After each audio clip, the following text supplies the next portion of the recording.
என்ன sir plus பாயிண்ட்டுங்கிறத பின்னாடி பார்ப்போம் இந்த காணொலிகளில். இதே காணொலியில் பார்ப்போம். இப்போது கேட்டை நட்சத்திரத்தினுடைய பொது பார்த்தோம். முதல்ல விருச்சிக ராசியினுடைய தன்மை பார்த்தோம், பொதுத்தன்மை. கேட்டை நட்சத்திரத்துடன் நம்ம கேட்டை நட்சத்திரம் சரிங்க எந்த பாதம்னு தெரியல அப்படின்னா இந்த தன்மைகள் நமக்கு அதிகமாகவும் கொஞ்சம் முன்ன பின்னே இருக்கும். இப்போ அடுத்து சொல்லக்கூடியது கேட்டை நட்சத்திரத்தில் நான் 1ஆம் பாதத்தில் பிறந்தவன், 2ஆம் பாதத்தில் பிறந்தவன் அப்படி இருந்துச்சு என்ன தன்மை இருக்கும்? கேட்டை நட்சத்திரம் 1ஆம் பாதம். கேட்டை நட்சத்திரம் 1ஆம் பாதத்தில் பிறந்தவர்களுக்கு தர்ம குணம், தர்ம சிந்தனை, அடுத்தவர்களுக்கு கொடுக்க வேண்டும் அப்படிங்கிற எண்ணம் அதிகமாக இருக்கும்.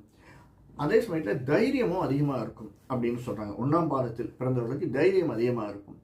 ஆணாக இருந்தால் பெண்ணையும், பெண்ணாக இருந்தால் ஆணையும் நேசிக்கக்கூடிய தன்மை கொண்டவர்களாக, ஈர்ப்பு சக்தி அதிகமாக இருக்கும். கொஞ்சம் பார்த்த உடனே கொஞ்சம் ஈர்ப்பு சக்தி அதிகமாக இருக்கக்கூடியவர்களாக இருப்பார்கள்.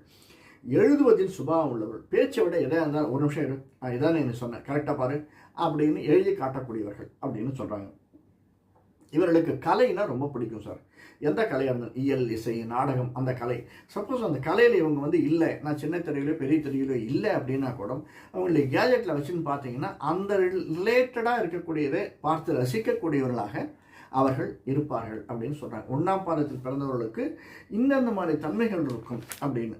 பொதுவாக நம்ம கேட்ட நட்சத்திரத்துக்கு ஒரு மைனஸை பார்த்தோம். இந்த 1ஆம் பாதத்தில் பிறந்தவர்களுக்கு மரம் என்ன சொல்கிறாங்கன்னா பராய் மரம் அப்படிங்கிறாங்க. பராய மரங்கள் போல் பார்த்தா ஒரு வித்தியாசமாக இருக்குது சார். நான் பார்த்தேன், அதை கேள்விப்படாதது ஒரு மரம் தான் அது. பழைய காலத்து ஆட்கள்லாம் கேட்டோம்னா பராய மரம் அப்படின்னு சொல்கிறாங்க. வித்தியாசமான அமைப்பை கொண்டதான உடைய மரமாக அது. அதுக்கு ஒரு தன்மையே கொஞ்சம் வித்தியாசமாக இருக்கும்.